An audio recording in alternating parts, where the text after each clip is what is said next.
Good afternoon from Warsaw, but also good morning and good evening, and welcome to the online launch of UNESCO and the OSCE's Office for Democratic Institutions and Human Rights new publication addressing anti-Semitism in schools training curricula.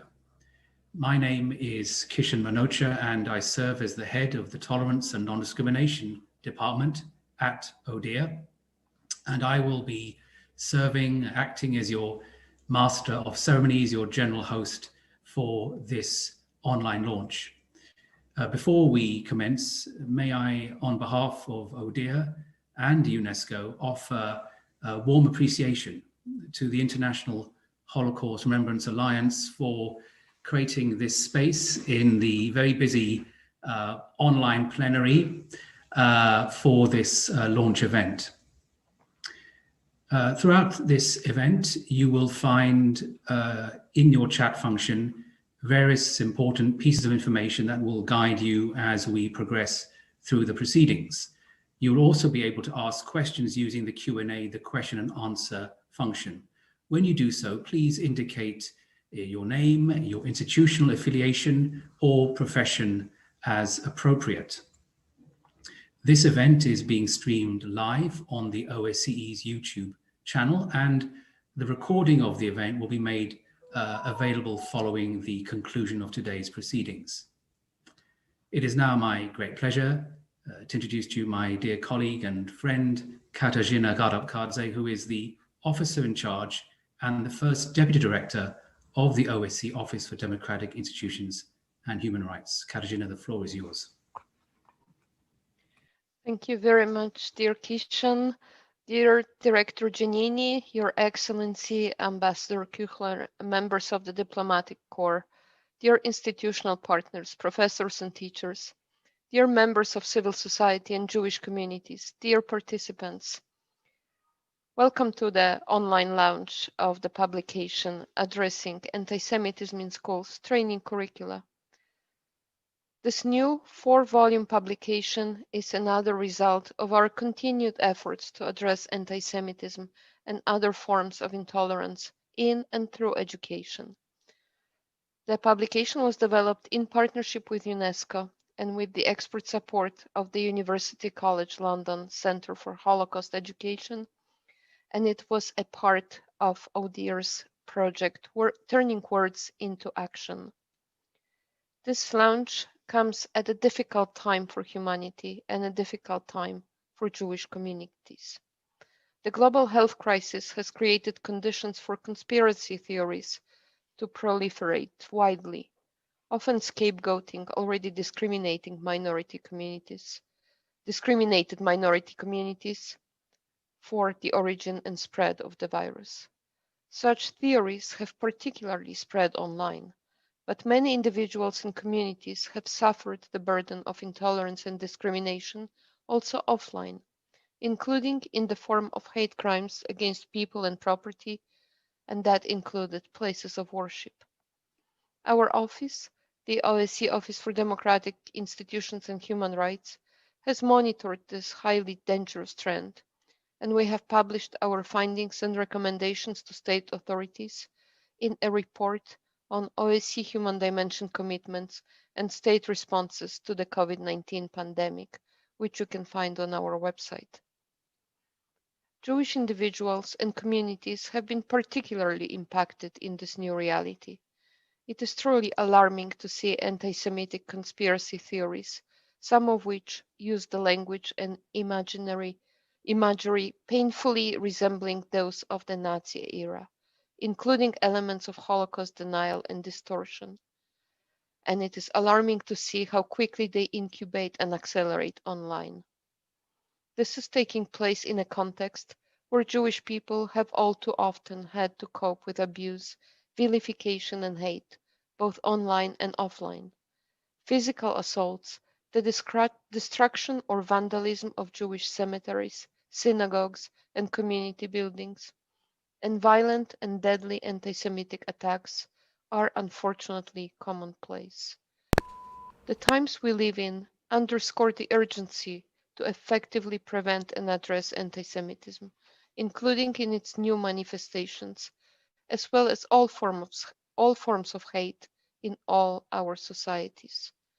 It is also an important moment to remind OSCE participating states of their commitments to combat anti-Semitism. In 2014, the participating states agreed to promote educational programs for combating anti-Semitism and provide young people with opportunities for human rights education, including on the subject of anti-Semitism. So the curricula that we launched today can assist educators in contributing to making this commitment a reality in all OSCE participating states. Although the circumstances are truly disheartening, we are actually very encouraged whenever we have an opportunity to speak directly with young people.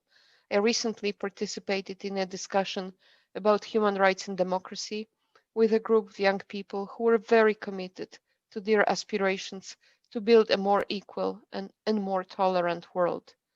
If we can reach children and youth when they are still developing their views and understanding of the world, we can instill a lifelong commitment to inclusion and respect for diversity. Educators are uniquely placed to do this. However, their success depends on the knowledge and commitment to perform this crucial task. It also depends on the opportunities educators have to build the knowledge needed and on the existing frameworks that can support and sustain such commitment. The publication we are launching today promotes the positive values of human rights, global citizenship education, and gender equality. It aims to support teachers and school directors to become effective in creating a school ethos and environment where anti-Semitism is prevented and to adequately deal with it when it occurs. It also provides tools to tackle discrimination in schools more broadly, providing suggestions for how to adapt the content to other forms of prejudice. We hope that it will help make schools safer and more inclusive spaces for Jewish and all other students. We are very glad to organize this event within the wider framework of the International Holocaust Remembrance Alliance plenary, and I would like to thank IRA for their support.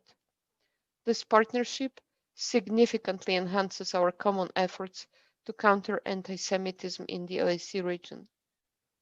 I would also like to warmly welcome our panelists and speakers today, who bring immense expertise, experience, and insight to the virtual table. We are grateful for your support and commitment, and the inspiration that your work provides to our own efforts to counter anti-Semitism whenever and wherever it occurs. I would like to wish us all a fruitful and enriching event. Thank you very much.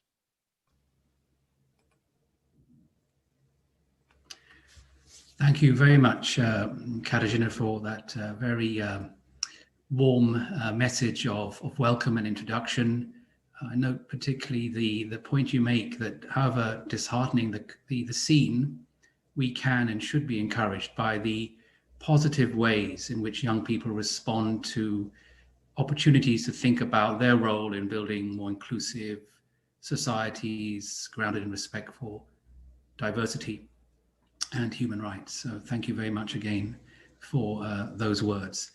It gives me great pleasure now to introduce virtually a recorded message from the Assistant Director General for Education at UNESCO, Stefania Giannini. Excellencies, ladies and gentlemen, I'm honored to welcome you to the launch of our latest publication of Addressing Anti-Semitism Through Education, jointly published by UNESCO and the OSCE Office for Democratic Institutions and Human Rights.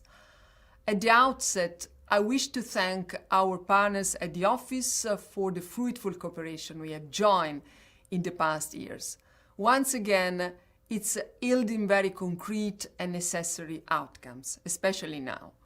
Special thanks go also to the University College London Centre for Holocaust Education for their outstanding work in preparing this important publication. I express also my gratitude to the German presidency of the International Holocaust Remembrance Alliance for hosting this launch event in the context of the your plenary meeting.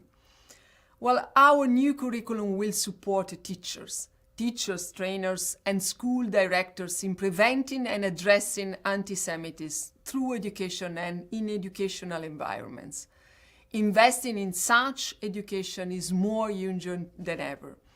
With rising misinformation, hate speech, violent extremism, Jewish communities face increasing levels of threats and violence, unfortunately. The international community cannot stand by. Anti-Semitism cultivates ideologies anchored in hate. It feeds conspiracy theories and violent extremist messages, online and offline. It builds on Holocaust denial and on Holocaust distortion somehow, when the historical record is manipulated to advance nationalist agendas. It fosters on hatred of Israel when the situation in the Middle East is utilized to vilify and discriminate against Jews. Well, the COVID-19 pandemic has further accelerated many things and accelerated this concerning trend as well. Jews have been blamed for the spread of the virus. Anti-Semitic tropes have been used to fuel mistrust in leadership and science. But anti-Semitism doesn't stop in front of school gates, let me say clearly. Teachers and school directors need to be prepared to respond to it and to prevent it. It's part of our responsibility to ensure that schools are safe and inclusive spaces for all learners, free of discrimination and prejudice. This is why education is so relevant, so important, to help young people recognize and confront anti-Semitism when they say it, to sharpen their critical thinking, to promote constructive political, ethical engagement in their society, to discriminate and distinguish between truth and fake. UNESCO is deeply committed to this task. In 2019, with our partners at OIDR, and with cooperation from the World Jewish Congress and the Office of the High Commissioner for Human Rights, we train policymakers from over 60 countries. We are now developing an online course for educators to serve as a basis, as a ground for further regional and national capacity building workshops. We have just launched also within the UN, and thanks to the support of the World Jewish Congress, a global mapping of Holocaust denial and distortion on social media. Together with the European Commission and Twitter, we have launched a global communications campaign to counter conspiracy theories with a focus on anti-Semitism. We are now developing a method for teachers to debunk conspiracy theories as well. While our new framework curricula will build the confidence, the trust, and the capacity of pre-service teachers to prevent and address prejudice and hate while promoting global citizenship and human rights. Like all forms of intolerance and discrimination, anti-Semitism must be addressed heads-on to safeguard the human rights and dignity of all. Well, we know that education alone cannot prevent someone from committing a hate crime. But education can contribute really to a climate in which tolerance, discrimination are no longer accepted and actively rejected. It's my deep conviction that our new publication will contribute to this essential goal, and this is our mission together. Thank you very much for your attention.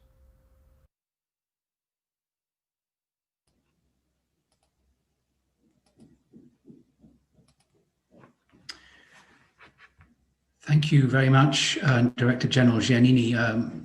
Director General Giannini has reminded us of the incredibly powerful role that education can play in building the capacity of young people, of students, to address, to recognize anti-Semitism, the tools, critical thinking among them to defeat this terrible scourge, which we have heard former Assistant Director General Giannini has risen, if you like, during the course of this global pandemic.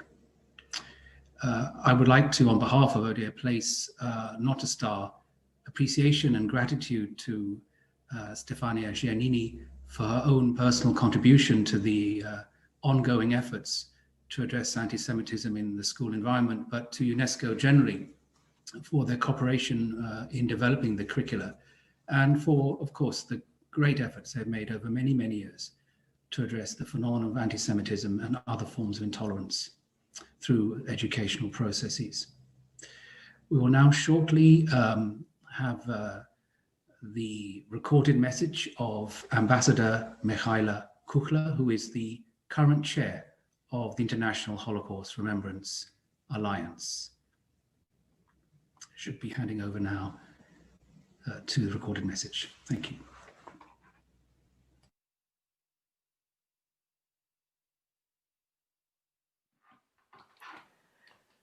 Dear ladies and gentlemen, in January of this year, Edith Bruck, an Italian author, film director, and Holocaust survivor of Hungarian descent, addressed 35 ministers and other high governmental representatives of IHRA member countries.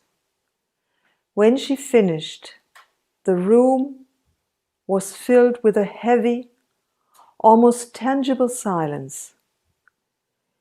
In her address, Miss Bruck, now 88 years of age, explained why she still visits schools to speak about her suffering, the loss of loved ones, the horrors she endured in different concentration and death camps, and on death marches.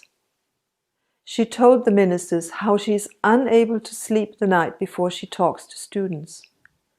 And she told them that she is increasingly afraid because of the incidents of hate, anti-Semitism, and racism she sees erupting all over Europe and beyond. She is afraid that it can happen again. Edith Bruck believes that it is imperative to educate the young, to give them the tools to think critically, to explain the values of democratic institutions, of minority protection, and of human rights. And, I would add, to let them also experience these values in their own lives. As chair of the International Holocaust Remembrance Alliance, I share this belief. That is why I wholeheartedly commend ODIHR and UNESCO for the publication of training curricula addressing anti-Semitism in schools. I particularly welcome this publication as a practical follow-up to the guidelines for policymakers ODIHR and UNESCO published in 2018. It complements the IHRA's recommendations for teaching and learning about the Holocaust, adopted in December 2019. Guidelines for decision makers are needed, but equally needed is concrete support for practitioners and teachers. This is exactly what this new publication aims for. The IHRA, ODIHR, and UNESCO are partners on many levels. I am convinced that our organizations must strengthen our efforts to fight anti-Semitism, Roma discrimination, and other forms of racism at its core. One of the best ways to do so is to provide teachers with practical tools. But we also need to be able to identify these phenomena when we come across them. Therefore, I encourage the use of the IHRA's working definition of anti-Semitism and also of the newly adopted working definition of anti-Gypsyism, anti-Roma discrimination as instruments to educate and to spark debate We all know anti-Semitism to be an age-old form of discrimination that has many faces. The current pandemic and the eruptions of conspiracy myths show once again that Jews are pointed out as scapegoats by those who spread hate. We must stand together to fight this. We must speak out, and we must empower others to do so. And it is education that must form the cornerstone of our efforts. Thank you very much.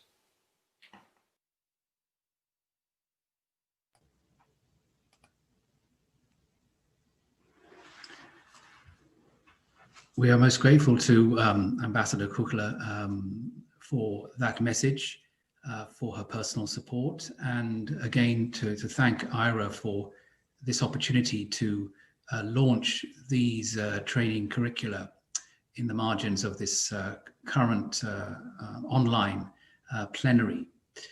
Ambassador Curricula again emphasized the critical role of education, and also reminded us, of course, that anti-Semitism has many faces, and we've seen manifestations of this in this regard during the pandemic, of course, and over recent years.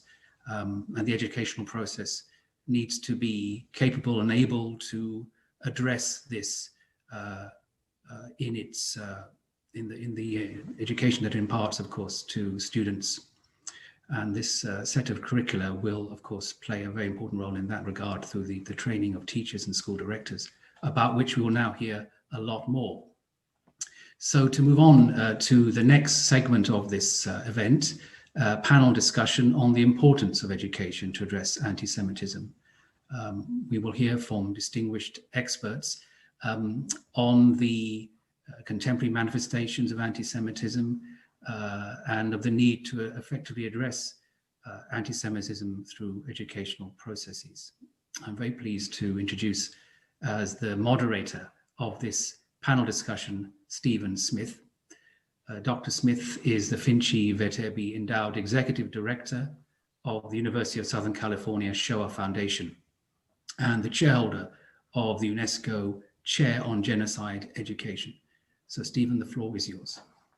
Thank you, Kishan, and good morning from Los Angeles, and good evening to all of you in Europe today. Thank you for being here. And I want to pay particular thanks to the organizations that have convened us. OSCE, ODIHR, UNESCO, IRA, how important that international organizations come together on this issue, which is an international scourge that we are facing today, to provide the support that teachers need to tackle this in their classrooms. So to help us to navigate this, we have three experts joining us who are part of the global work that's going on to educate our future generations. I'm pleased to introduce to you today our panel. First of all, we're joined by Maram Stern. Maram is the Executive Vice President of the World Jewish Congress. Welcome, Maram. We also have Sharon Nazarian, also from Los Angeles, here with on the West Coast of America. Sharon is the Senior Vice President of International Affairs at the Anti-Defamation League. Welcome, Sharon. We also have Stuart Foster in London, Executive Director for the Centre of Holocaust Education at the University College London. Welcome to all of you. So part of our conversation is going to be, first of all, we'll do a round robin set of questions to each of you that I'd like to pose and have each of you answer, so we get your different perspectives from the different organizations that you work with. And first of all, I'd like to turn to the question of what you're facing specifically, what the assessment is that you have of anti-Semitism in your work today, and why that deserves specific attention in education. And maybe I'll turn to you first, Maram. Thank you very much. Nice to see you again after we did not see each other for quite a while. Likewise, likewise. It's nice. Let me first thank also UNESCO for organizing, for being a leader in this education project.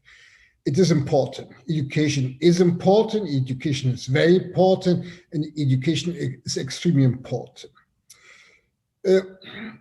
Then let me tell you, there's no experts. On anti-Semitism, you can't be an expert because anti-Semitism changes by the hour, by the minute.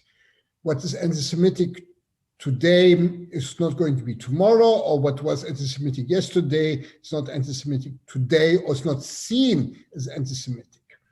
But at the end of the day, whenever you express hatred against Jews in every form, it is unacceptable. Now, education is important, as I said, but education starts already, unfortunately, earlier. Education starts really when a kid is growing up. And something on which I'm bothered at the moment are the platforms, which I'm not an expert in, but are platforms like TikTok or others, where kids by the age of 7 already starting to play with their mobile phones and seeing mockery. For me, at the moment, mockery is much more dangerous than anything else, because mockery is something which a kid takes in himself without realizing what this kid is even seeing, watching, doing, and then continuing to give it over to his friends. And this is where I would like to push, is that we stop this mockery, that we find a way how to stop it. And on this is my call on the platforms, on all the new platforms, to stop it. Mockery is unacceptable. And not only toward Jews, mockery in general towards minorities or towards other groups are not acceptable. And this is where I'm asking UNESCO, where I'm asking the politician to be much, much tougher. Yeah. A platform cannot allow that kids watch whatever they are seeing on their platform. And this is where we have to start. And then, of course, comes on the education, and to which I'm very thankful to UNESCO and to ODIHR for all the efforts. Yeah. But we have to start even earlier than the normal school. And this is where is my appeal. Thank you. Thank you, Maram. So I think we're saying that this curriculum is really important from a formal perspective, but there are many informal ways that we need to address anti-Semitism in our society. Sharon, I'll hand over to you. Thank you very much. Thank you, Stephen, and thank you for inviting ADL to participate in this important event. As we all know, anti-Semitism is really not about Jews. It's a symptom of a sick society projecting its fears, anxieties, trepidations onto the Jewish community. So anti-Semitism is not merely a problem for the Jewish people, but it's a canary in the coal mine as indicators of metastasizing social maladies, erosion of democratic principles and norms, assault on civil liberties, press freedom, democratic institutions, rise in populism, which is a huge issue right now in the US and around the world, proliferation of xenophobia, bigotry, various other forms of social intolerance. So when we see in the US year-over-year growth of anti-Semitic incidents over the last 6 years, culminating the highest number of such incidents in 2019, this should give everyone pause, and not just the Jewish community. And we can extrapolate this to the rest of the world as well. And we know that education is one of the most reliable methods to mitigate anti-Semitic beliefs and attitudes. We at ADL conduct a Global 100 polling, which last time we did, it showed an inverse correlation between the education and anti-Semitic attitudes nearly everywhere around the world, with the exception of the Middle East. And we know that in the Middle East, anti-Semitic attitudes are pervasive in the education system, so that's where it doesn't work there. Humans tend to fill the void of what they don't know or understand about a people, their language, their religion, their culture, their traditions, with all their fears and anxieties. Conversely, education that fills those voids with knowledge, fosters familiarity with an understanding of the Jewish people, their history, religion, culture, etc., can really help build social immunity against anti-Semitism by making people less susceptible to anti-Semitic messaging. On a final note, I'd really like to congratulate ODIHR and UNESCO on the anti-Semitism curriculum that's being launched today. ADL is especially appreciative that the curriculum is intersectional and situates anti-Semitism within a matrix of intersecting forms of oppression and highlighting its connection to other forms. This time is also recognizes that anti-Semitism is distinct from other forms like racism or sexism, but the framework, it primes educators not only to be teachers about anti-Semitism, but also to be advocates and change agents in their schools and communities. And this is truly critical at this moment. Thank you, Stephen. Thank you, Sharon. I want to also highlight for our audience that in addition to the work that ADL has done with its international polling, you're doing really excellent work through your Never Is Now conference, which attracts thousands of people from across the US to address the growth of anti-Semitism in the US. And thank you to all your colleagues for doing that on our behalf. Stuart, at University College London, you've been very busy. I've been reading the curriculum, and congratulations on the amazing work you've been doing.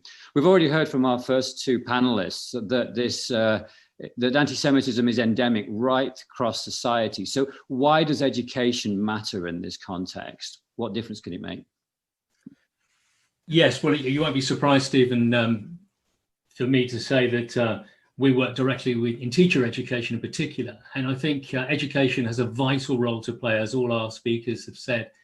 But I think teacher education is a focus that we haven't spent enough time, enough energy on, because educating young teachers and beginning teachers is absolutely critical, because these are the people that are going to engage with our young people, and having those skills and those abilities and those dispositions to impact young people's understanding of these crucial issues is immeasurable in its importance. And obviously, colleagues later will be talking about these programs, these initiatives that we've been developing.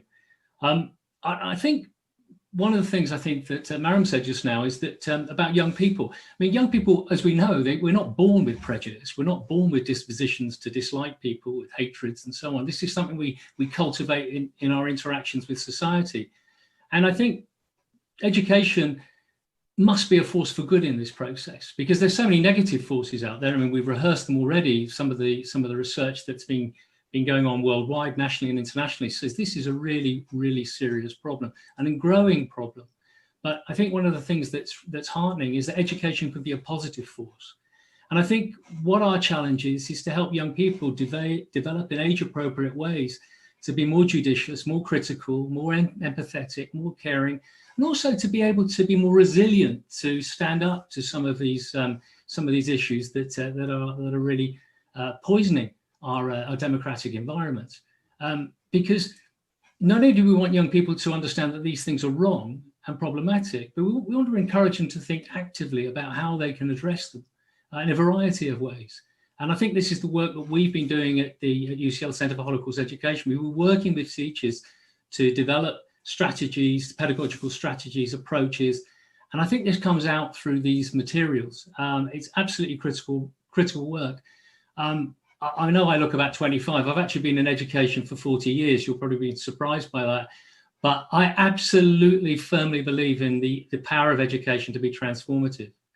And to help people, as often said, not what to think, but how to think, how to be critical in their thinking, how to challenge the kind of ugly rhetoric and the actions that are in our society. So I think it's really important, and building that resilience is also key to this.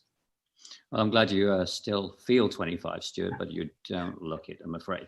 But I want to just go now back to Mariam. Mariam, we're living in a period of pandemic that none of us could have anticipated, and you're a global organization, the World Jewish Congress. How have you seen the conspiracy theories and the fear and the anxiety manifesting itself in anti-Semitism across the world through the lens of World Jewish Congress?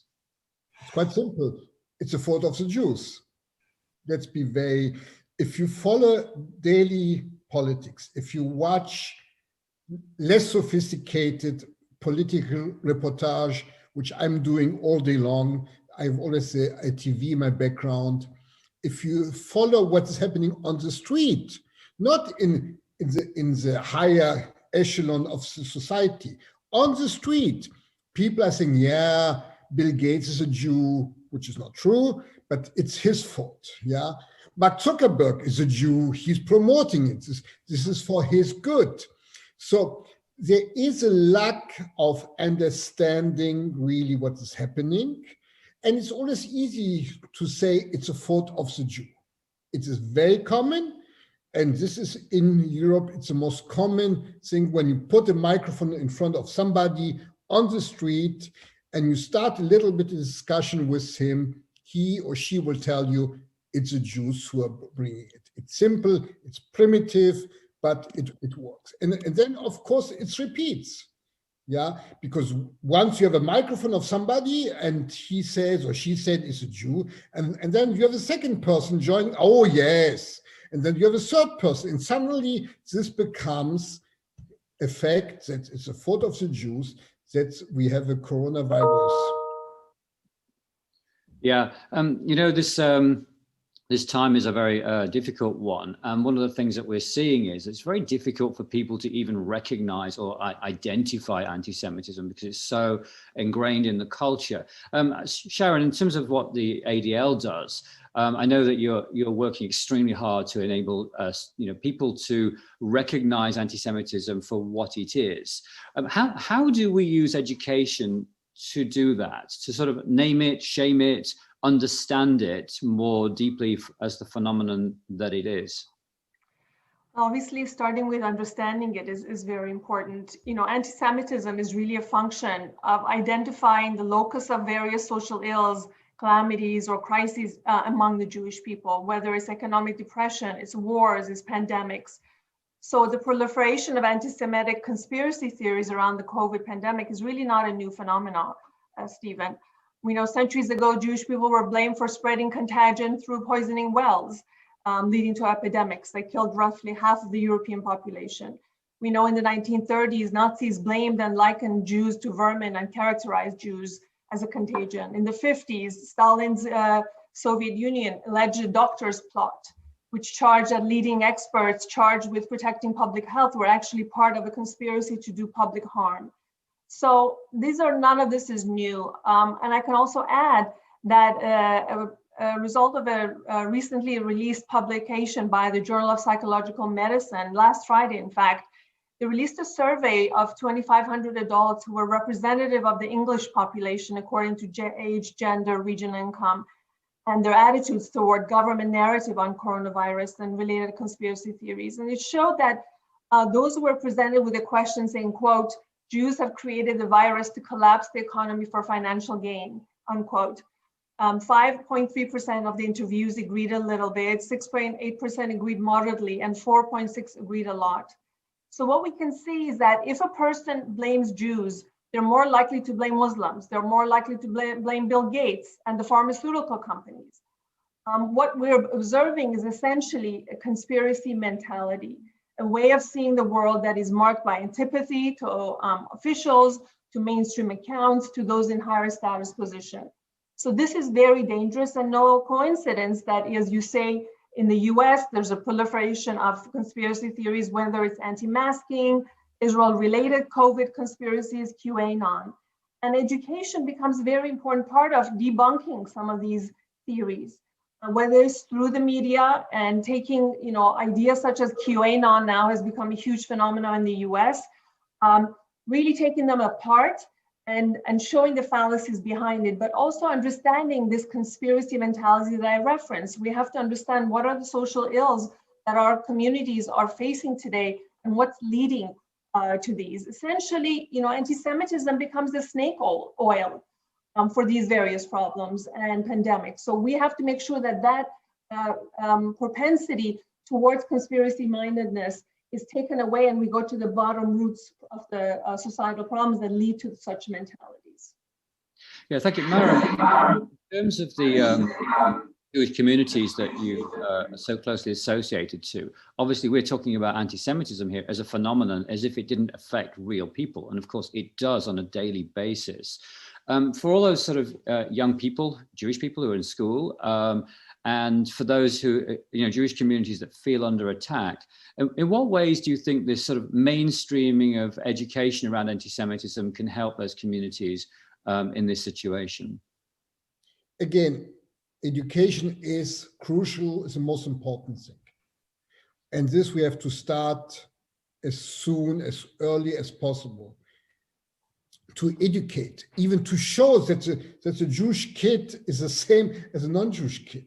Yeah, the education is important, but what we are talking here is already a higher advanced.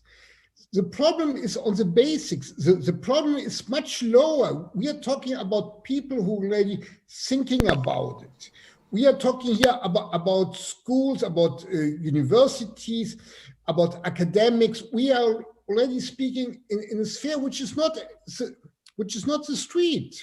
And the problem at the moment with this coronavirus, even more, it's the street. And are the youngster who are watching, who are all day long are watching the different platforms or are playing on it. So we are talking about two levels. We are talking about the more educated level, which we need to educate, but we also have not to forget and to educate the youngster. And this is a problem. And the problem is that the kid in a school doesn't feel comfortable to be Jewish. And this, we have to find a way to avoid this, to overcome this, that every kid should feel as secure as possible in his school, in his class. Yeah, one of the things I think is really impressive about this curriculum, Stuart, is the fact that you have started at the primary level, which is really great. Could you just talk about the decision to do that? Because Mariam's highlighted this a couple of times now, that it starts very young. Why do we have a specific part of this curriculum for primary school children? Yeah, I think the issue of primary school education is really important. As we say, young people develop their worldview from an extremely young age.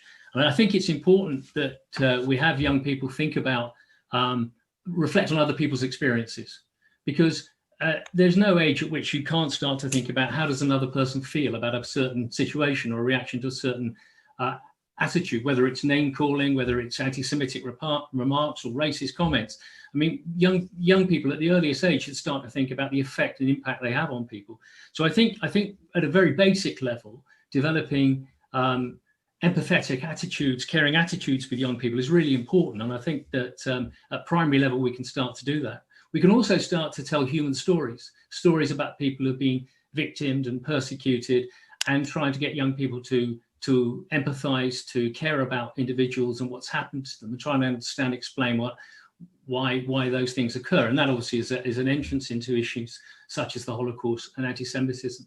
But of course, we have to be careful, don't we, with the Holocaust? I mean, it's deeply traumatic history, and I'm not suggesting that that all aspects of it should be taught in the primary school. And I think we're very careful about that in how we think through these things. But certainly about attitudes to others, about perspective taking, about human stories and human interactions, and just basic principles that we can develop in young people to actually be critical about and think about other people's ideas and experiences is actually fundamental. So starting at the youngest age with some basic elementary aspects of those things, and then building and developing through to secondary school and beyond, I think that's really important. And also I just want to pick up on what Sharon said earlier. I mean, I think this sense of education has a massive role to play in having students think about, how do we know what's true?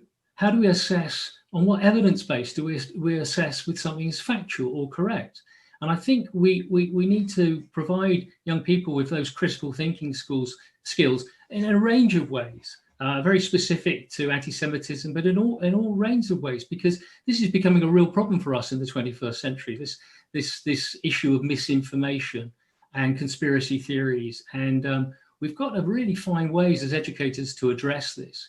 And to have young people think about, what's the provenance of this source of information? What other sources corroborate it? How do I know the context in which this was written? Who authored it? For what reason? I mean, I think we need to really work with young people and with teachers in developing these important civic and critical skills in society. I think it's absolutely fundamental. And those skills can be begun in the primary level, for no question, that we can begin to help young people adjudicate between different truth claims at a very young age, and we can do it very successfully.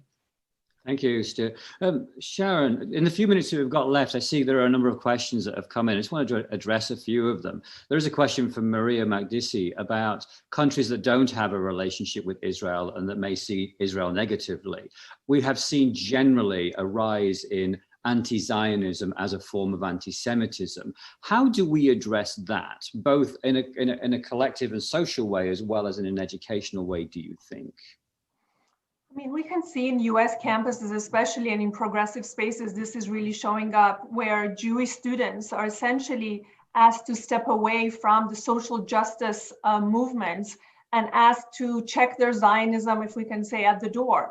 And this is a huge challenge for Jewish students on US campuses today. And the way to do that is we are empowering Jewish students around the US to first understand that criticism of Israeli policy is not anti-Semitism, anti-Zionism. So we have to create a space that criticism of Israel is allowed, just like we criticize any government and any policy. But when you step over the line and talk about the legitimate rights of the Jewish people to their own nation, to their own homeland, if you deny such rights, there are very clear guardrails around where something language becomes anti-Semitic. And therefore, now taking this notion of Palestinian rights and taking this notion of what do we do with Israel's policies and putting on all the Jewish people around the world, holding Jewish communities hostage essentially to the policies of Israeli government, it is anti-Semitic. And therefore separating those notions and creating space where Jews around the world, whether they're in Chile or they're in Los Angeles or they're in Belgium, in Brussels, they, as Jews, have a right to their own identity as Jews and not to be beholden to policies or criticism of policies of Israeli government. But at the same time, we as a Jewish people have a right to our own nation and nationhood. And so separating some of these very multi-layered complicating factors that have just kind of come on top of one another and essentially hijacked the social justice and progressive spaces and leave no room for Jewish students, especially as we see in the US, to be able to wear their kippah, wear their Magen David necklaces, and to show their Jewish identity in the way that they feel comfortable. So this is a real danger facing American students today, and we need to really work on that with university administrators, with faculty. The faculty are essentially sometimes part of the problem where they bring their own ideologies into the classroom. And administrators, university presidents have to be really aware of that. And we at ADL are very, working very closely with university administrators to say, when a professor refuses to write a letter of recommendation for a student who wants to attend an Israeli university, that is anti-Semitic. So we are educating university officials about where are those lines when criticism of Israel crosses into anti-Semitism. Thank you, Sharon. I'm seeing a lot of really good questions coming in. Just want to assure everybody, even if we don't get to them all right now, because I've got one more for Maram and one more for Stuart, we will, after we go off this panel, we'll continue to answer some of those to you directly, and I'll encourage the panelists to do that. Antonella Tiburzi is asking Maram about the fact that anti-Semitism comes from ignorancy and the fact that we don't teach about the history of the Jews in Europe. Before we teach you about the Shoah. So can you just talk a little bit about that and how teaching about Jewish life and culture might help us to minimize acts of anti-Semitism in the future? For me, it's quite simple, just by showing that a Jewish kid, a Jewish student, is the same as a non-Jewish kid or student. That he or she goes perhaps to synagogue, that he or she eats perhaps challah on Friday night. That's a difference, but otherwise, he or she is as good in school, he or she is as good in sport as anyone else. And somehow we have to show and to educate that there's no difference between a Jewish kid and a non-Jewish kid. And there is something which, in my experience, is missing. Somehow when you say, and I see it myself, when I say, I'm a Jew, wow, I did not imagine you look like this. So there is something in educational which we have to bring to the person, is that we are similar, that we both all have a nose and 2 ears and 2 eyes. It sounds very simple, but this is what is missing. Somehow there's still this myth around of Jews being not the same as non-Jews. Thank you, Maram. Stuart, I'm seeing a set of questions that relate to why teach about anti-Semitism specifically. Daniel Goldhagen's asking, how does that fit in terms of how we teach about discrimination and xenophobia? Seifi Kenan's asking about, how this fits to finding a common language across cultures and traditions, specifically to eradicate anti-Semitism. But I think it's playing into this question of where does this fit in the panoply of discriminations that we face in the world today, and why do we need to single this out for education specifically? Well, clearly there are close relationships between racism, xenophobia, anti-Semitism, and so on. And I think it's important to draw on those relationships. But of course, anti-Semitism, as the guidelines and the documents suggest in what we're launching here today, that there are some distinctive areas where anti-Semitism needs more attention. And I think this is probably the first time we've really spent a concerted effort, international effort with OSCE, with UNESCO, with IRA, to actually, with ODIHR, to actually look at the issue of anti-Semitism in an educational framework in this way. And so I think it's really important that we have this focus. But that is not to say that this doesn't have echoes and relationships with other racisms and other issues, because of course it does. So I don't think they're mutually exclusive. I think they're interwoven. And there's a little bit of a danger of separating them out too much, that you're saying, well, you're ignoring this. It's not. It's about including all those things. But anti-Semitism definitely has its own history and its own preconditions. I mean, the question that Maran spoke to there about the ordinariness of life. We found in our research with teachers in England that only 25% of teachers taught about pre-war Jewish life, for example, and very few teachers taught about anti-Semitism, the long history of anti-Semitism. So what we've done in our programs is spent much more attention to that background knowledge and that information, so that teachers have that grounding and they're able to communicate that to young people. The sort of ordinariness, the diversity of life. Most young people, for example, did not appreciate that 9.5 million Jews lived in Europe before the Holocaust, that communities existed that were 2,000 years old. And these were ordinary people doing ordinary lives in a diverse range of ways. So, I mean, I think anti-Semitism and understanding that this long history of anti-Semitism and anti-Judaism is really important. But again, these conditions are also have echoes of other racisms. Well, thank you, Professor Stuart Foster, Dr. Sharon Azarian, and Maram Stern. Thank you for all that you do through your organizations, ADL, World Jewish Congress, University College London. It's wonderful to see you all at a distance. And thank you for your insights today, and congratulations to everybody for this amazing new curriculum. There are many links in the chat. Please follow those links, learn about these organizations and follow what they do and support them, because this is really important work they're doing together. And I'm sending it back to you, Kishan. Thank you. Thank you. Thank you very much, Stephen. And I'm sure everyone would agree with me. That was a fascinating panel discussion. So immense thanks to Maram, to Sharon and Stuart for your insights. I was particularly struck, well, by your presentation of the drivers of contemporary anti-Semitism, but also the points around the need to address intolerance, discrimination, anti-Semitism when children are at primary school age, when they're young, when they have the capacity to understand, to recognize, to identify, to think. And this critical thinking skill, the point that Stuart made around critical thinking and civic skills, and how they can be honed and nurtured to not just think in inclusive terms, but also to address, to debunk the conspiracy theories, the disinformation, the misinformation, to distinguish what is true from what is false. So much needed, because it is so prevalent, so sadly, regrettably, and disturbingly prevalent in our world today. So thank you all very, very much for an incredibly fruitful and insightful discussion and series of presentations. So we now move on to the next segment, which will take us into the practical realm, if you like. What does this framework curricula actually do? How are they constructed? Why are they constructed the way they are? And how they can be used and implemented with school directors and with teachers.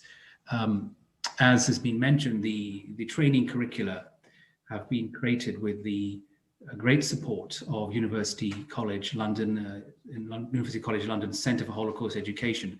And so in this section of the event, we have the pleasure and honour to have with us Ruth Ann Lenger, who is Associate Professor and Programme Director at UCL's Centre for Holocaust Education, and Arthur Chapman, who is Associate Professor in History Education at UCL's Institute for Education. They both led the development of the curricula and will present it today. Their knowledge, their expertise, and that of their team, as well as the leadership of Stuart Foster, have been crucial in creating this, as we've heard, rather unique, incredible material. This material has also benefited from the expertise and knowledge of a expert advisory board. We're delighted that a number of the members of the expert advisory board have joined us virtually for this launch to see the fruit of their hard work as well. And we're most grateful to them for that. And you'll find their names acknowledged in the material, in the curricula.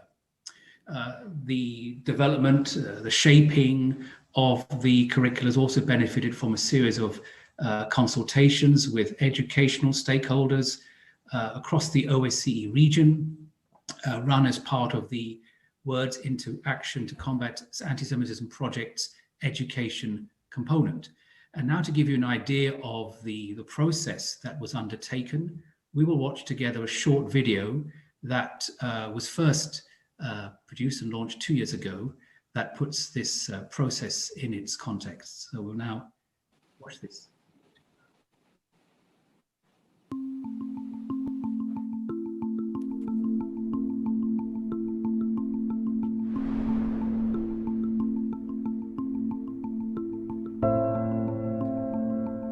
Schools, and in particular teachers, they play a very important role in shaping the future society. And this is very important now when we see that more hate message and anti-Semitism disseminated through the internet. And the school can address this and give the children the tools that they need. We're working to better equip educators and the public on how to discuss issues related to anti-Semitism and tolerance and non-discrimination. First of all, the politicians should be focused on prevention. So think at schools that you teach children what anti-Semitism is and why it's not okay. If Jews are at risk, then everyone else who's a minority is at risk. If Jews are threatened, then everyone else who is slightly different or overtly different is threatened. What ODI can do is to provide information about best practice in the various participating states. First and foremost, at the moment, we are doing research.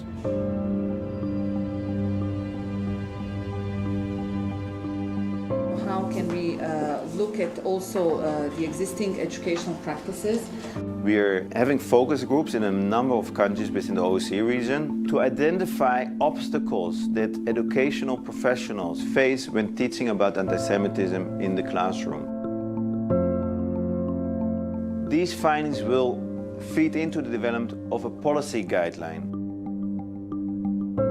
UNESCO is very happy to work with OSCE on a policy guide. We think it will be a very, very useful tool for policymakers, which we're also complementing with materials for teachers to implement the work on the ground. The hope is that through organizations will also be proactive and ameliorate this problem before it spirals completely out of control.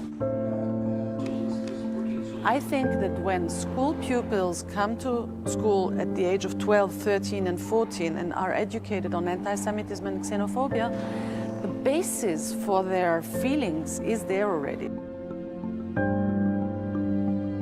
In 2016, we selected projects for funding, and we could gather different experiences from these projects, different ideas for how to make the topic of anti-Semitism more accessible in the classroom and more interesting for teachers and students alike to want to discover. And these projects, the experience we gain from them has helped us to design a future generation of tools for the educational sector. First of all, we want kids to understand that this happened here. We want them to recognize the places, the spaces, the landmarks of their own cities that they are passing every day.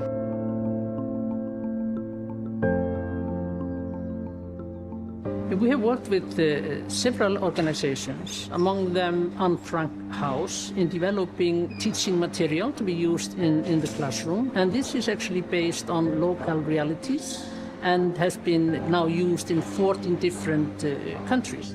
It's really important that future generations of teachers learn about these topics. So we decided the gap ODIHR could fill is creating a framework curricula for teacher training institutes so that all new teachers who come out of training have learned about these topics. They cover intolerance, bias, prejudice, and particularly anti-Semitism, so that teachers teaching in a classroom, in a village, in the countryside or in a city are able to make these topics important for the students in their local context where they are growing up and learning about the world.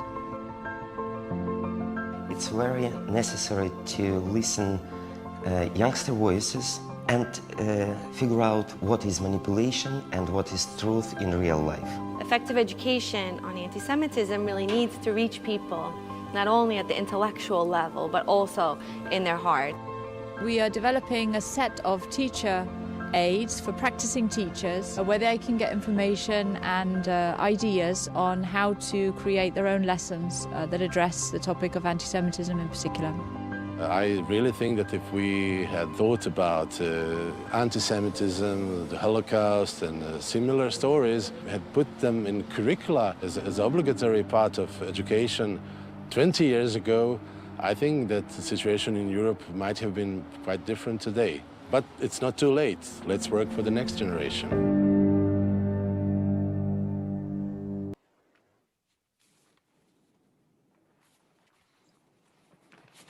So may I ask Ruth Ann to address us first and then followed by Arthur. Thank you. Thank you, Kishan. I'm delighted to be here. We're both delighted to be here to showcase the teacher training curriculum to you in the very brief time that we have available.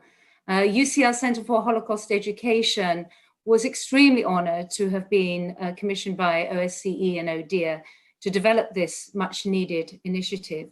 And it's really been great to partner with you in common effort to counter anti-Semitism.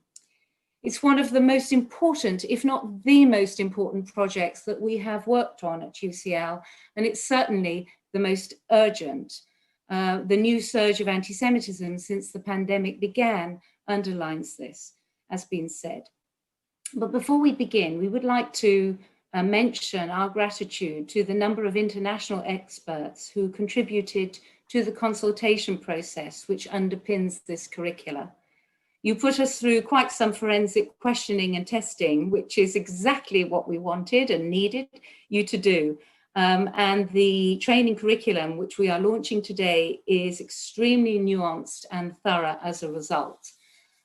This consultation included representation from the Jewish communities and hearing from you, your perspectives and experiences as the curricula was being developed was absolutely vital. We had to keep the content true to the lived experience. So thank you for that. If we can turn to the next slide. So this is the collection of training curricula being published today. You'll see 4 volumes. All the volumes carry a core philosophy, a vision and content, but diversify in approach and resources depending or according to the age phase that the trainees will teach. So we have training curricula for those training to teach primary phase, in the primary phase, the secondary phase, and for vocational training. The 4th training curricula concerns the professional training for school directors. School directors are in a unique position to inculcate values, create ethos, that challenge injustice and respects the dignity of all. It is they who can inspire communities, lead by example, and can be a role model both within and outside the school community. They set the tone and can get the buy-in of parents and governors, caretakers, the whole school community. So it's critical to train those too who look to become school directors to address anti-Semitism and understand better how they can use their role to inculcate an ethos resistant to bias, prejudice, and injustice, and be committed to preventing anti-Semitism and confronting it when it appears. So our next slide looks at how we developed a structure of architecture to structure the knowledge that a trainee will need in order to go through this training.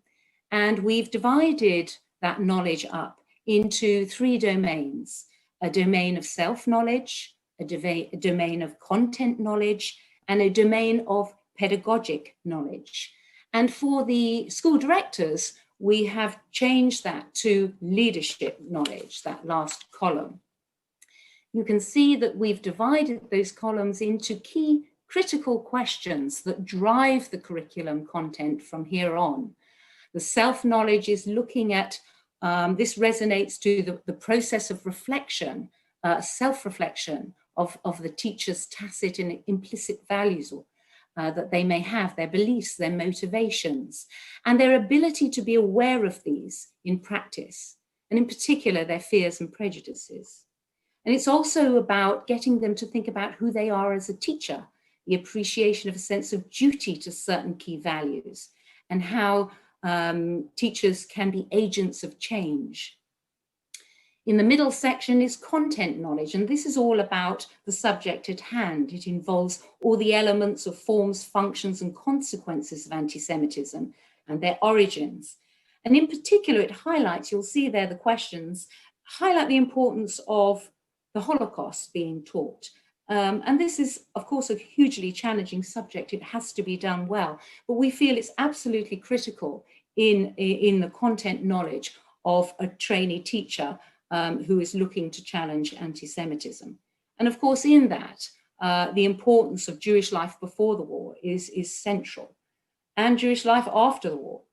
We also see it's important to highlight that Jews are not always to be linked to anti-Semitism, that it's critical to understand about Jewish life today in all its richness and its variety. The third column's looking at pedagogic knowledge. Well, that's all about how a teacher addresses anti-Semitism, how they teach it in planned sessions in their classes. What are the pitfalls? What are the things they should avoid? How best they do it? And also how they might handle incidents which occur without warning. What procedures, what strategies should they employ? And how overall they can build a resilience in students within their classroom to share a mission to address anti-Semitism when it occurs, and perhaps to stand up to anti-Semitism, to have that feeling of agency. Overall, fundamental to all of this is the idea that non-action is not an option. And if there's a temptation to switch off, that cannot be, that action must be taken. So those are the 3 columns. Arthur, if you'd like to take us to the next stage. So as Ruth Ann has indicated, we've structured the curriculum around these 3 curriculum areas and broken each domain down into a number of questions. But all of those questions, as you'll have seen, are themselves rather complex. So at the next level down, each question has been broken down to help teacher trainers make it manageable and communicable to the teachers they're training. And this is merely an example. So topic 4, which is in our content knowledge column, the middle column, is broken down further into a number of sub-questions. So to explore forms, functions, and consequences of anti-Semitism, we propose one needs to think about stereotypical representations of Jewish people, different forms of anti-Semitism, how to recognize anti-Semitism, and a range of other questions. But again, it's not enough just to stipulate questions. We want to start to think about the sorts of outcomes that we'll want training teachers to achieve in order to be able to answer them and therefore take them forward confidently in their classes in order to address these problems practically and effectively. So, as I said, beyond the level of the domains and the key driving questions, we have a further level of breakdown and analysis to make things communicable and accessible for teacher trainers and also for the teachers they are training. But it isn't enough simply to ask lots of questions and identify objectives. We have to provide resources to enable those objectives to be met and those questions to be addressed.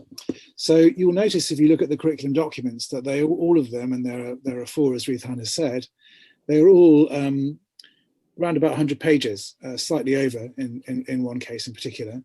And what those pages largely consist of is guides to the content knowledge, because we're mindful that this is all about knowledge. You cannot contest prejudice in a generic way. You need to know about the specifics of it if you're going to be effective in challenging it and recognizing it. So for each of these driving questions, and there are 12 in the standard curricula, slightly more in the one for school directors, for each of the questions, we have elaborated a kind of content guide. And the 4 pages that you can't see, and they're not meant to be visible, they're just as an illustration of the sort of volume that we're providing. Those 4 pages are the ones addressing topic 4, which we've just been looking at. So as well then as breaking things down into a manageable form, we also provide knowledge guides for teachers. But of course, these are vast issues and we wouldn't attempt to try and comprehensively cover them in one document for each phase. So we also provide guides where teachers can find out more or find good examples of things to use. And this is the guide box from the topic 4 section about forms and functions of anti-Semitism. And what we've tried to do is draw on the excellent work that's out there that colleagues have produced in the international community working on these issues. So you'll see that in this page, in this example, we're drawing on materials from Yad Vashem, we're drawing on eyewitnesses materials, for example. So we're trying to provide guides to the excellent material that's out there, but we're also very mindful of the need to try and do that in a multilingual way, because it's not sufficient, of course, just to point to things in English. So on this page alone, and just for example, we can see that the Anne Frank House ODIHR materials on anti-Semitism are highlighted. And as many colleagues will know, those are multilingual. So there are Hungarian versions, for example. But you'll also note that we've made references down the bottom to materials in French, to materials in German, to materials in Italian.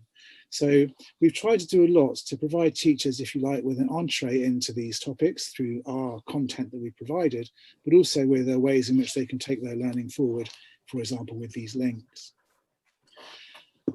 Okay, what about practical approaches? So the way we've structured things, and just to echo Ruthann and thank all of the expert groups who gave us guidance on this, we've structured things in 2 ways. On a proactive model, which is on the left-hand side here. So teachers then need to be trained in order to plan their curriculum in advance to address the stereotypes and prejudices about Jewish people and other groups, of course, that they will encounter and in the culture of their schools and that their pupils may encounter. So on the left-hand side, we have deliberate practical curriculum planning. But of course, as everyone who's ever been a teacher will know, you can't plan everything, and the real challenges come out of the blue when you're not expecting them. So we've also structured in, as a key part of our approach, critical incident responsive training. How can teacher educators help teachers cope with the curved balls that come at them when they're not expecting it? So the left-hand side is deliberate proactive planning. The right-hand side is reactive critical incident management. We've tried to cover both in our curriculum. I will deal with the first and then hand back to Ruthann. So in terms of deliberative and careful proactive planning, we've tried to articulate some principles by covering various things, the nature of prejudice, for example, that teachers can draw on. And this is merely for instance here, it's not a definitive, neither comprehensive, there's a lot more in the guide. But just to give you a sense of some of the things you'll find, we focused a lot on what cognitive science tells us, but also social psychology as well, about how to combat prejudice and how to deal with it. So for example, one of the things we recommend is the use of counter-stereotypical images. To challenge stereotypes, it's not enough to stand at the front of the class and talk about stereotypes. Your curriculum, your resources, your materials have to practically contest them by deconstructing them through the examples that you give. Also as well, for example, stereotypes are generalizations about huge categories that treat them in very broad brush and simplistic ways. Counter that through the reference to individual cases all the time, showing the complexity of Jewish experience, for example. I'm going to move on because I'm aware we have limited time. But in our curriculum then we have lots of knowledge, breakdown and analysis to make the communication and learning of that manageable, and also strategies. The first one, the deliberate planning. We now come to the second approach, which is I'll introduce and then hand over to Ruth Ann. So we have incorporated a number of scenarios. Ruth Ann. Yeah, and these this is a strategy that we employ for training teachers to respond effectively to those critical incidents, those unexpected incidents, it's based on scenario-based learning, and we've developed a suite of these for each of the curriculum that we've devised, and we feel that there are effective ways of helping trainee teachers unpack a situation, unravel what's actually going on, and identify, and wrestle with and identify whether anti-Semitism is going on, whether anti-Semitic language is being used, whether anti-Semitic motifs reside there, what the sentiment is, and all the multi-layers that sort of are there in incidents that take place. And we want them to examine them, explore them, and discuss them with colleagues. We feel that this enables trainees to bring together, and will enable them to bring together the acquired knowledge of the self, the content, and the pedagogic or the leadership, bring it together and sort of put it to the test, really. So it ceases to become an academic exercise, and through these scenarios becomes more of a real life rehearsal of life experience. So perhaps we'd like to take a look at some of them and give you an illustration. Arthur, do you want to take us through the first one? Yes, indeed. So as Ruth Ann said, that these are there to help teachers apply and mobilize the three types of knowledge we've sought to develop with them through their teacher training in these materials. So if you look at this as the kind of typical sort of thing a teacher might encounter, we've got a reference to anti-Semitic tropes here, the kind of crafty goal described as a Jew goal. But we've got a situation where the teacher dealing with this must do something, because what this tells you is that at the very least, there's anti-Semitism present in their classes, but how do they respond? What is the appropriate thing to do? And this is actually quite tricky, and all of these are multifaceted and tricky, because there's a number of things to note here. One is the nature of this and the motivation of it. What's happening in the classroom in front of you, and as a teacher, how should you respond? And we want people to reflect on that. So the kind of question one might ask is this something to respond to immediately now? Do we challenge these children now? Or do we think this is an issue that I've got to proactively address through my teaching? Because it's very possible these children don't realize what they're saying. And maybe rather than, let's say, treating this as a disciplinary matter, this is something that should be treated as an educational opportunity. And I've now got to plan into my lessons, let's say, in the next week, or maybe not just mine, maybe I've got to address it with the school director as a whole school issue and do some planning to address this proactively. So I think you can see that this involves the teacher thinking about what their role, thinking about whether there's anti-Semitism here and present and what form it is, and to think about strategies and responses. Is this a pedagogic thing immediately to deal with, or is it something to address through a longer term approach and through some active planning? Another example, and I'll hand over to Ruth Ann for this one. Yes, so take a look at this one. This one's really quite multi-layered and complex. You see a situation here that is faced by a teacher in training, and the question is, what course of action should the trainee teacher take to address this?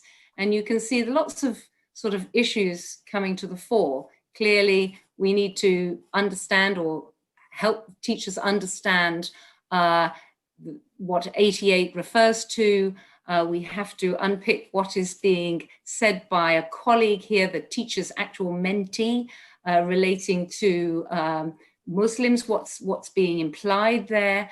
And also we have the issue for the trainee teacher themselves in relation to their own position and how they actually will manage upwards to actually present this issue to their senior colleagues.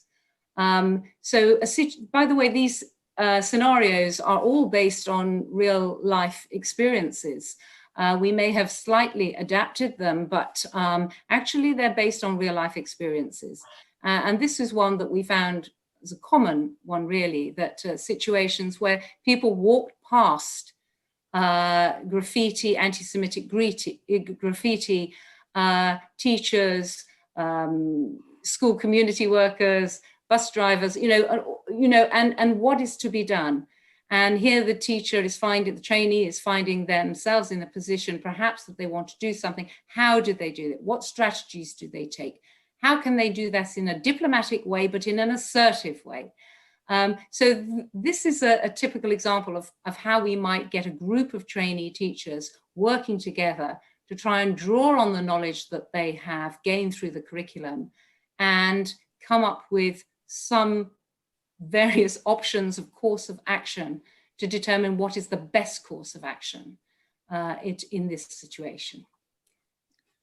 Thank you, Ruthann. So just to illustrate quickly, as we've said, there's a school director, as well as primary, secondary and vocational level curriculum here. And this is just to illustrate the variation in the scenarios to bring in the complexity that a school director might have to deal with.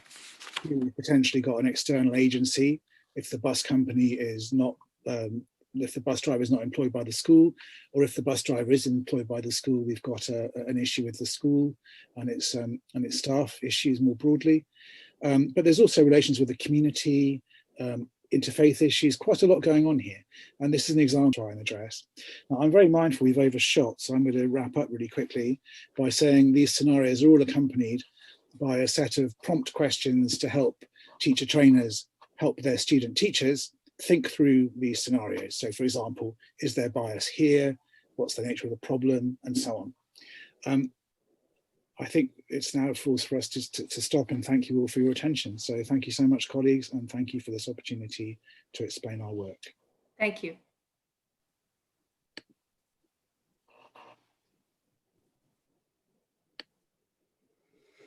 Well, I'm most grateful to Ruthann and Arthur for this really fascinating exploration of the materials, the material itself, reminding us how rigorous, extensive the process of putting them together, of constructing them was.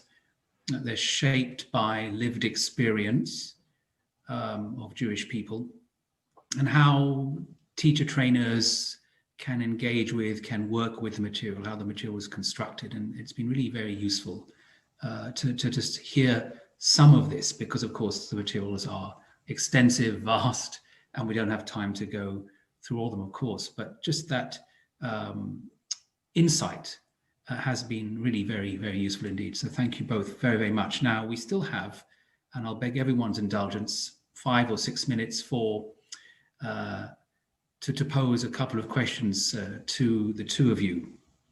The question we've received from one of the participants, Luciano Perotti, is about how to teach about the genocide, contemporary genocide, genocide as a phenomenon, how to teach about genocide. Of course, it's links to the experience of the Holocaust, but I wonder, Arthur or Ruthann, one of two of you would like to just address that from your perspective. Ruthann, would you like to come in?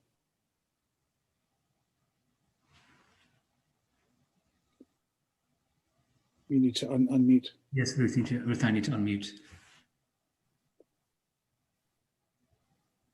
Ruthann, we can't hear you. Just if you can unmute yourself. Great, thank you. Apologies. It's a very big question. and probably we don't have too much time. I think it's very important for young people to have sound, accurate knowledge of the particular genocides that are being studied.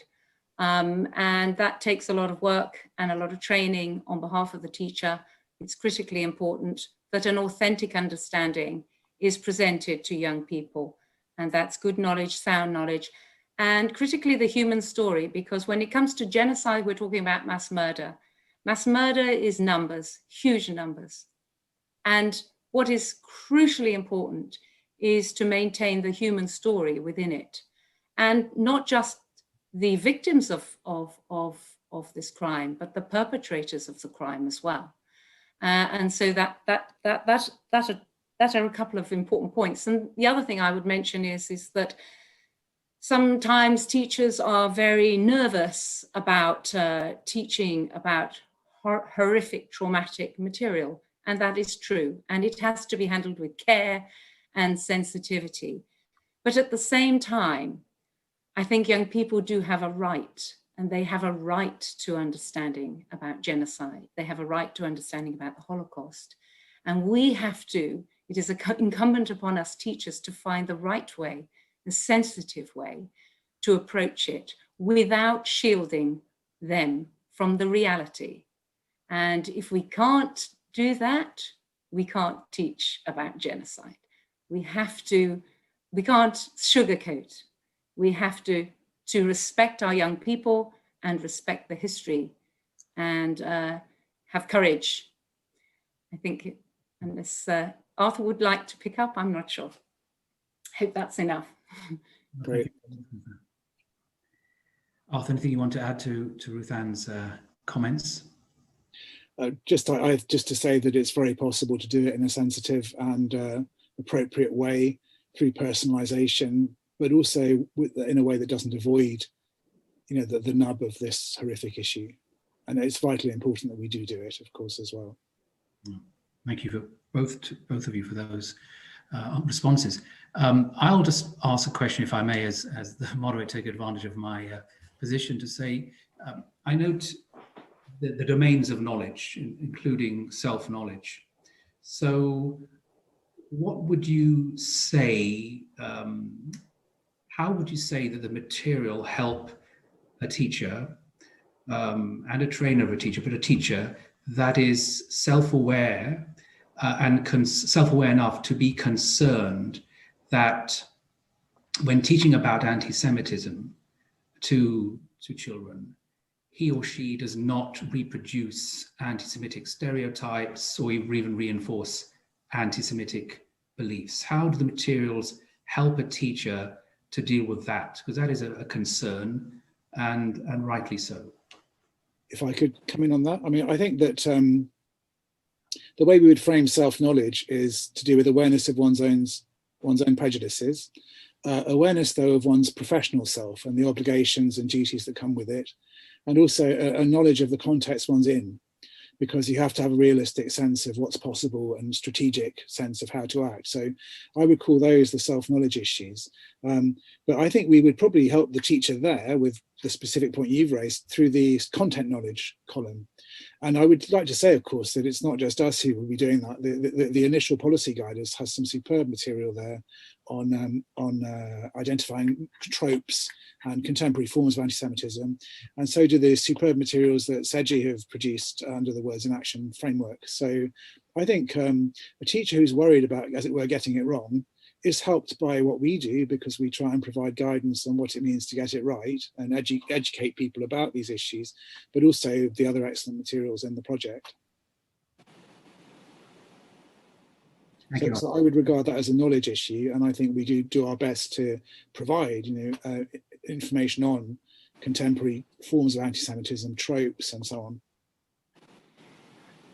And if I can just very briefly say, I would, concur with Arthur on that. It is partly about self-awareness and being aware of where you're coming from, how you present something, and the choices you make, and just bearing in mind at all times, that we all come with our own biases. And yet there is a responsibility as me as a teacher to ensure that I am aware of that and always thinking through, have I made that presentation of that community, of that individual fair?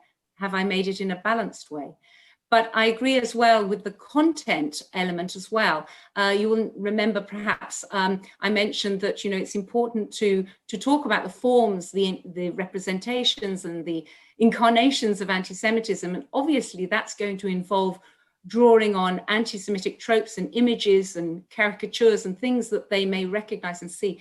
But that cannot remain like that. You've got to also complement that with rich and vibrant, colorful awareness of Jewish people and who they are and their lives, their ordinary lives, but their very real lives, and counterbalance that. So we can't be pushing too much about anti-Semitism and its manifestations. We also have to include, you know, the vibrancy and the reality of Jewish life and Jewish people. No, thank you very much to both of you for those very important comments. And I take particularly, Ruth Ann, your comment about the wider point about Jewish life, Jewish contribution, which could be overlooked by just focusing, important as it is on anti-Semitism, to look at the bigger picture, which is, of course, one that is deeply inspiring to everyone, Jewish or otherwise. So I think that's really good to end on that positive note. But to thank you, to thank Arthur, to thank everyone who's contributed as a panelist, as a speaker, to Ambassador Kuchler, to Assistant Director General Giannini for the recorded messages, for making this, and to Stephen, of course, to moderating the first panel discussion, and to Katarzyna Garabkadze for opening this event, for making this event hugely insightful, but also with the practical dimension of what these curricula are trying to do, explained so neatly and so carefully to us. So there's a great deal to think about, a great deal of work to pursue. One of the people featured in the short video clip that accompanied this final section, or introduced this final section of the program, said that if these materials were around a generation ago, well, maybe the situation today in the OSCE region, in Europe, around the world, will look very, very different. We can only now hope that by implementing this material, by training a new generation of teachers and school directors, and ultimately children, that we can make a decisive contribution to addressing the scourge of anti-Semitism in this generation and moving forward in the years ahead. There are no doubt questions in your mind. We have one in the chat box as to how this material will now be cascaded down to the institutions, educational institutions themselves, to the schools themselves.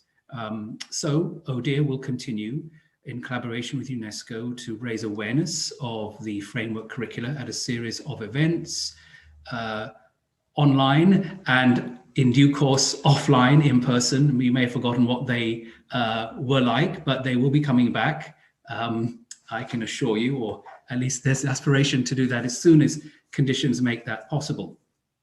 So the curricula will be promoted, and do follow then the relevant websites and social media pages of the two institutions involved. And of course, you can also explore what teacher training institutions in your area offer in this regard. So do have a look out. And also the question around, well, will the curricula be translated into additional languages beyond English? The answer is yes, this is our aspiration.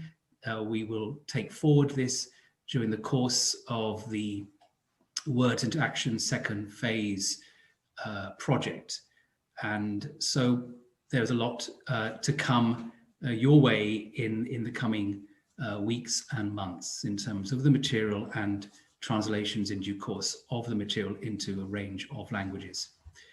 So I've offered thanks to the contributors. I wish to offer thanks to all of you who've tuned in, who've stayed beyond. I look at the number of participants, 143, which is pretty impressive at this time of the evening in Central Europe, but of course it'll be much earlier In other time zones, the day has begun, so enjoy the rest of your day.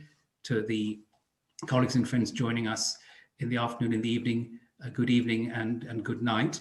But before I conclude, I do want to thank the Words into Action team, the project team, who've really worked incredibly hard with their UNESCO colleagues to put on this event. And I will not spare their blushes. I will cite two individuals, two dear colleagues of mine, Tomei Shekedziev and Delia Nita of the Words into Action project team, who have labored very hard. So much appreciation to Delia, to Tomei, for your kind efforts during the course, not just of this afternoon, but for weeks and weeks and weeks preceding it. So thank you all very much for being with us this evening, and stay safe and keep well. And we will look forward to seeing, we hope, all of you again soon, online and in due course offline. Thank you for your support. Good night. Goodbye.